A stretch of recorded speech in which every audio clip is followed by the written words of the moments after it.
पंचायत वेळापूर जिल्हा परिषद असेल, वेळापूर पंचायत समिती गण असेल आणि इतर तालुक्याची जिल्हा परिषद आणि पंचायत समितीची निवडणूक लागलेली आहे.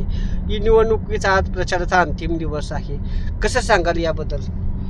सध्या संपूर्ण महाराष्ट्रामध्ये जिल्हा परिषद आणि पंचायत समितीच्या निवडणुका आहेत.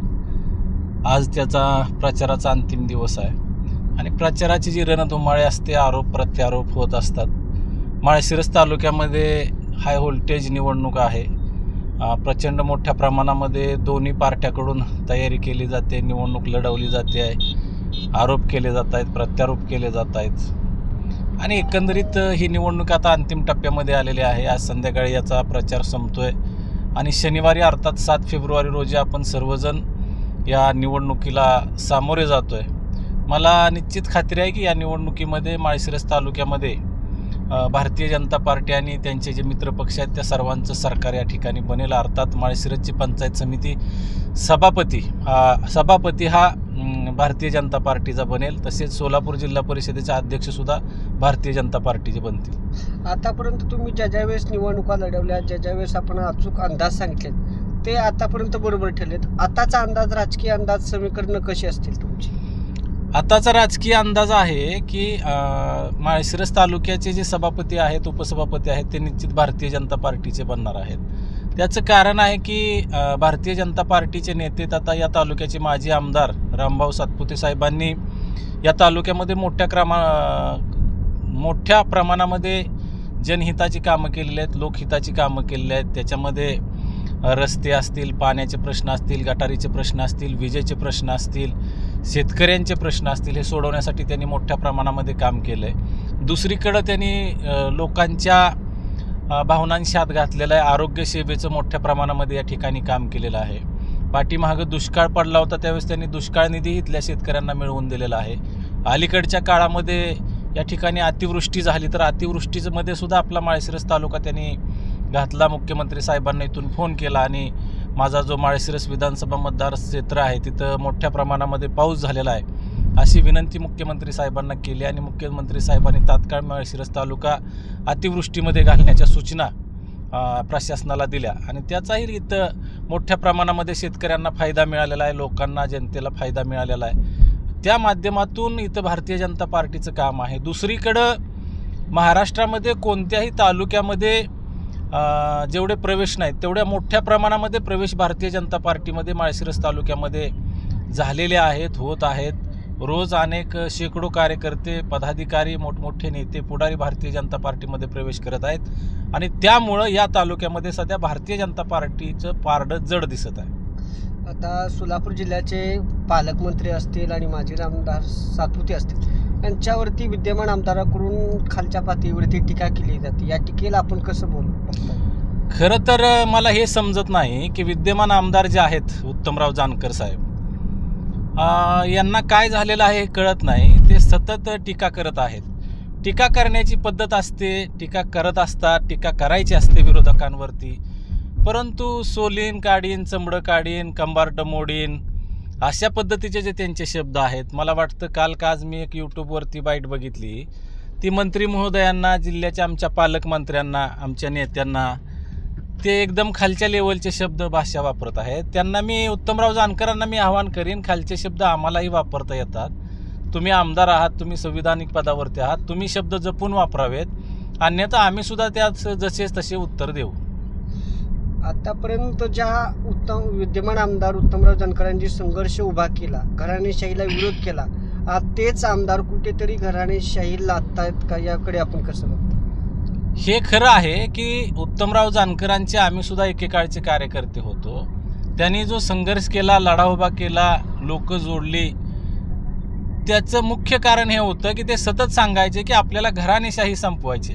म्हणजे अर्थात आमच्या माळशिरस तालुक्यामध्ये मोहिते पाटील परिवार जो आहे तो खूप मोठा होता आणि त्यांच्यामध्ये एखादा खासदार असायचा, एखादा आमदार असायचा, एखादा पंचायत समितीचा सभापती असायचा, एखादा जिल्हा परिषदेचा अध्यक्ष असायचा, एखादा मार्केट कमिटीचा संचालक असायचा, एखादा अकलूजच्या ग्रामपंचायतचा सरपंच असायचा.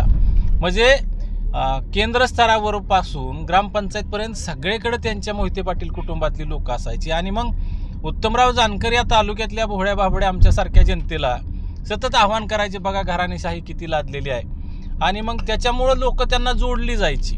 परंतु आज अशी परिस्थिती आहे की उत्तमराव जानकर यांच्या घरामध्ये 4 लोक आहेत, ते स्वतः आहेत, त्यांच्या पत्नी आहेत, त्यांचे चिरंजीव आहेत, त्यांच्या सुनबाई आहेत. परंतु आज अशी परिस्थिती आहे की उत्तमराव जानकर स्वतः आमदार आहेत, त्यांच्या पत्नींना वेळापूरमध्ये पंचायत समितीसाठी त्यांनी उभा केलेला आहे, त्यांचे चिरंजीव जीवन जानकर यांना दहेगावमध्ये जिल्हा परिषदेला उभा केलेला आहे, त्यांच्या सुनबाई प्रभाग वार्ड क्रमांक 5 मध्ये वेळापूरच्या ग्रामपंचायत सदस्य आहेत. म्हणजे 4 लोक आहेत आणि 4च्या 4 लोक राजकारणातल्या वेगवेगळ्या पदावरती, काही विराजमान आहेत, काही आता निवडणुका लढवत आहेत. याचा अर्थ हाच होऊ शकतो की त्यांनी 100% घराणेशाही लागू केलेली आहे.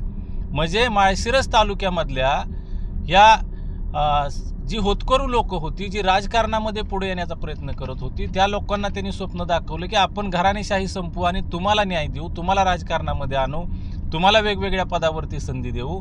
तर त्यांनी तसं न करता 100% घराणेशाही लागू केलेली आहे आणि यामुळं मी त्यांचा या गोष्टीचा निषेध करतो.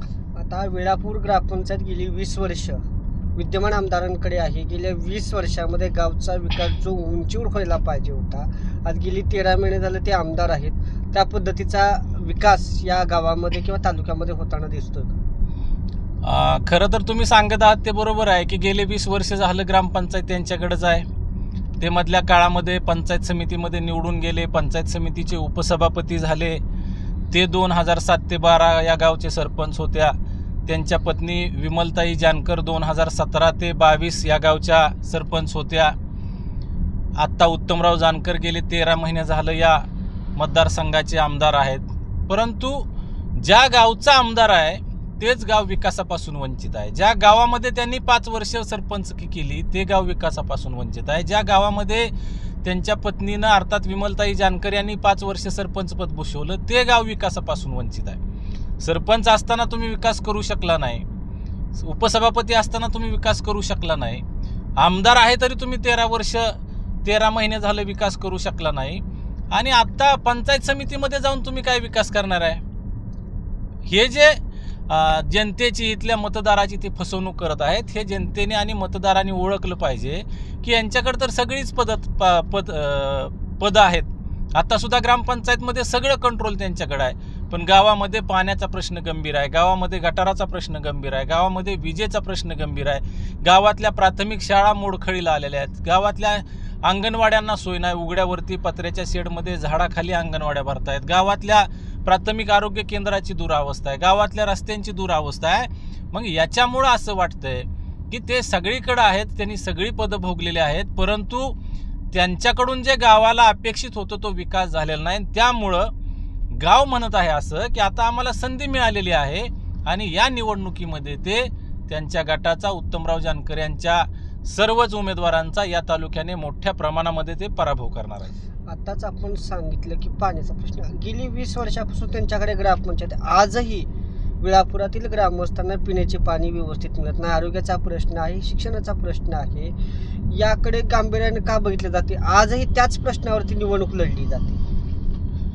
गाव आपलं मोठं आहे. गावाची लोकसंख्या 2011ला 17,082 होती. आता आपल्या गावचे मतदारच 15,847 आहेत. म्हणजे जवळपास 16,000 मतदार आहेत. म्हणजे गावाची लोकसंख्या आज 20,000 क्रॉस झालेली आहे. आज मोठ्या प्रमाणामध्ये गावाला पाण्याची आवश्यकता आहे. मग ते पिण्याचं पाणी असेल, सांडपाणी असेल, वापरण्याचं पाणी असेल, हे सगळं गरजेचं होतं. आणि याच्यावरती गावच्या लोकांनी, गावची ग्रामपंचायत ज्यांच्याकडे आहे त्या लोकांनी मोठ्या प्रमाणामध्ये काम करायचं असतं. परंतु ते करण्यासाठी त्या लोकांकडे दृष्टिकोन लागतो की गावाकडं आपण कशा पद्धतीने गावाचा विकास करू, गावाच्या पाण्याचा प्रश्न सोडवण्यासाठी आपल्याला काय काय करावं लागेल, कोणता निधी आणावा लागेल, कोणती योजना आणावी लागेल, ती कशी पारदर्शकपणे राबवता येईल. आणि पारदर्शक राबवली तरच लोकांच्या घरामध्ये पाणी जाईल, त्यांना पिण्याचं पाणी जाईल, वापरण्याचं पाणी जाईल, सांडपाणी जाईल. परंतु आपण पाहत आहोत की यांच्याकडे कोणताही दृष्टिकोन नाही. 2007ला उत्तमराव जानकर या गावचे सरपंच झाले, त्यावेळेस जेवढे हातपंप या गावामध्ये होते त्यातला आता एकही हातपंप तुम्हाला दिसत नाही. म्हणजे त्यांच्याकडे ग्रामपंचायत गेली आणि गावातले सगळे हातपंप संपून गेले. ग्रामपंचायतच्या शेजारी एक हातपंप आहे, तेवढा फक्त हातपंप या गावामध्ये आता शिल्लक राहिलेला आहे. दुसरीकडं काही बोरवेल यांनी घेतले, बोरवेल सगळे बंद पडले, त्याला मोटारी नाहीत, कुठं कनेक्शन नाही, लाईट नाही, अशा अनेक समस्या आहेत. त्याच्यामुळं आज गावामध्ये पाण्याचा प्रश्न अतिशय गंभीर आहे. त्यांनी काल परवा सांगितलं आपल्या एका भाषणामध्ये की वेळापूरला मी 100 कोटीची जलजीवन मशीनची योजना आणली, परंतु त्याची बिलं सरकार देत नाही. 60% काम झालंय, 22 कोटीच बिल दिलं, असे अनेक त्यांनी त्याच्यामध्ये आरोप केलेले आहेत. परंतु त्यांनी हेही सांगितलं पाहिजे की त्या कामामध्ये त्यांनी किती कमिशन खाल्लं, त्यांनी किती टक्क्यांनी त्या RR सरगर म्हणून जे आहेत त्यांना किती टक्क्याने काम दिलं, त्यांच्याकडून किती टक्के कमिशन खाल्लं हे त्याने जाहीर करावं. आणि त्याच्यामुळं हे काम अतिशय निकृष्ट झालेलं आहे. कामाची गुणवत्ता, क्वालिटी काहीही नाही. आणि येणाऱ्या काळामध्ये सुद्धा आत्ता जरी अजून त्यांच्याकडे ग्रामपंचायत असली, भविष्यात अजून काही पदं मिळाली, तरी येणाऱ्या काळामध्ये सुद्धा हा गावचा प्रश्न जर त्यांच्याकडे सत्ता राहिली तर पाण्याचा प्रश्न सुटणार नाही. म्हणून मी वेळापूर गावच्या नागरिकांना, मतदारांना आवाहन करतो की आपण सर्वांनी आता भारतीय जनता पार्टीचे उमेदवार आहेत त्यांना मतं दिली पाहिजेत, त्यांना निवडून आणलं पाहिजे आणि तुमच्या समस्या तुम्ही सोडवल्या पाहिजेत. हे होते ओबीसी सेलचे मंडल अध्यक्ष काकासाहेब जाधव.